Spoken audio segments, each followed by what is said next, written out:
सो अब स्कूल में स्टडी करने वाले सारे बच्चों के समर वेकेशन स्टार्ट हो गए हैं एंड इसीलिए हम थोड़ा सा टाइम स्पेंड करने के लिए शिवम के घर आए हुए हैं। तो ये है शिवम का घर एंड अभी हम उसके घर के अंदर नहीं जाएंगे क्योंकि लाइट कटी हुई है, बल्कि हम उसके गार्डन में ही अपना कुछ टाइम स्पेंड करेंगे। तो शिवम के बैकयार्ड में एक बहुत ही ब्यूटीफुल सा गार्डन है जिसमें नंबर ऑफ टाइप के फ्लावर्स हैं, प्लांट हैं एंड ट्रीज़ हैं।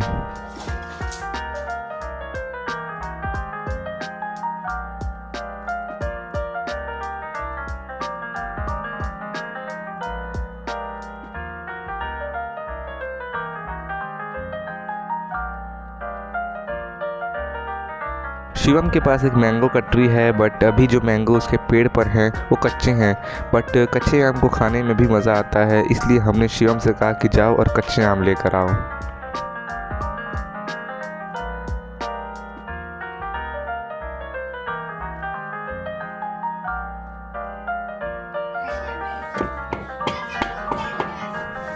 तो सबसे पहले हमने कच्चे आमों को पीसेस में कट कर लिया एंड उसके बाद उसमें सॉल्ट एंड अदर स्टफ़ को भी मिक्स कर दिया।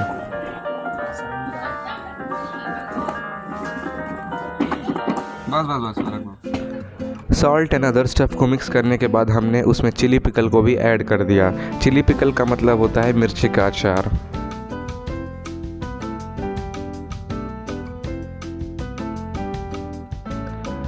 सो नाउ अब जो ये हमारा मैंगो का शॉर्ट रेसिपी है वो तैयार हो चुका है एंड अब हम उसे खाने के लिए बैठ चुके हैं। पिकल डालने की वजह से जो रॉ मैंगो का सारनेस है वो ख़त्म हो गया था एंड अब कच्चे आमों को खाने में मज़ा आ रहा था।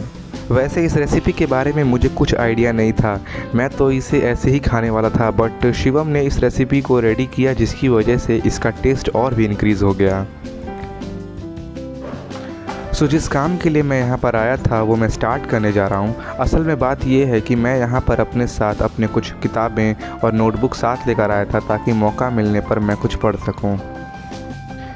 And do you know it is a scientific fact that if you study or read in the shadow of nature then it become more valuable than other type of study practices.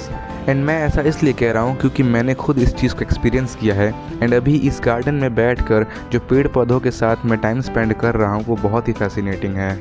पहले के summer vacation की छुट्टियों में कुछ अलग ही मज़ा रहता था। वेकेशन के 1 वीक के अंदर ही हम अपने सारे हॉलीडे होमवर्क कंप्लीट करने के बाद मैं और मेरे सारे फ्रेंड्स एकदम फ्री हो जाते थे एंड उसके बाद हम सब मिलके काफ़ी फ़न करते थे। बट अब तो ना ही मेरे फ्रेंड्स मेरे साथ हैं और ना ही वो पहले वाला फ़न।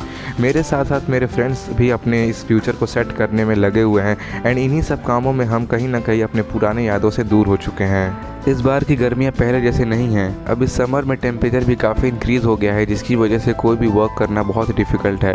इस बढ़ती गर्मी का जो मेन रीज़न है वो है global warming, green house gases, pollution and जो सबसे बड़ा रीज़न है वो है डिफॉरेस्टेशन। डिफॉरेस्टेशन का मतलब होता है पेड़ों की कटाई। So there is a very important message for everyone, do not cut the trees और else we will get in trouble in future.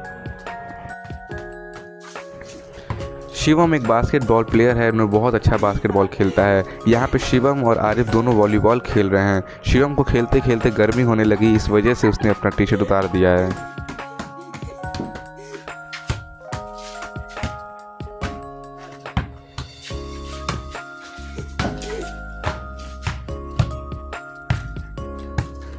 सो आज हमने शिवम के घर पे बहुत अच्छा टाइम स्पेंड किया, कुछ खाया, कुछ पिया, कुछ खेला एंड स्टडीज़ भी कर ली। बट अब वक्त हो चुका है अपने घर वापस जाने का। सो मैं यहाँ पे अपने सारे सामान को अपने बैग में डाल रहा हूँ एंड अब हम निकल रहे हैं अपने घर की तरफ।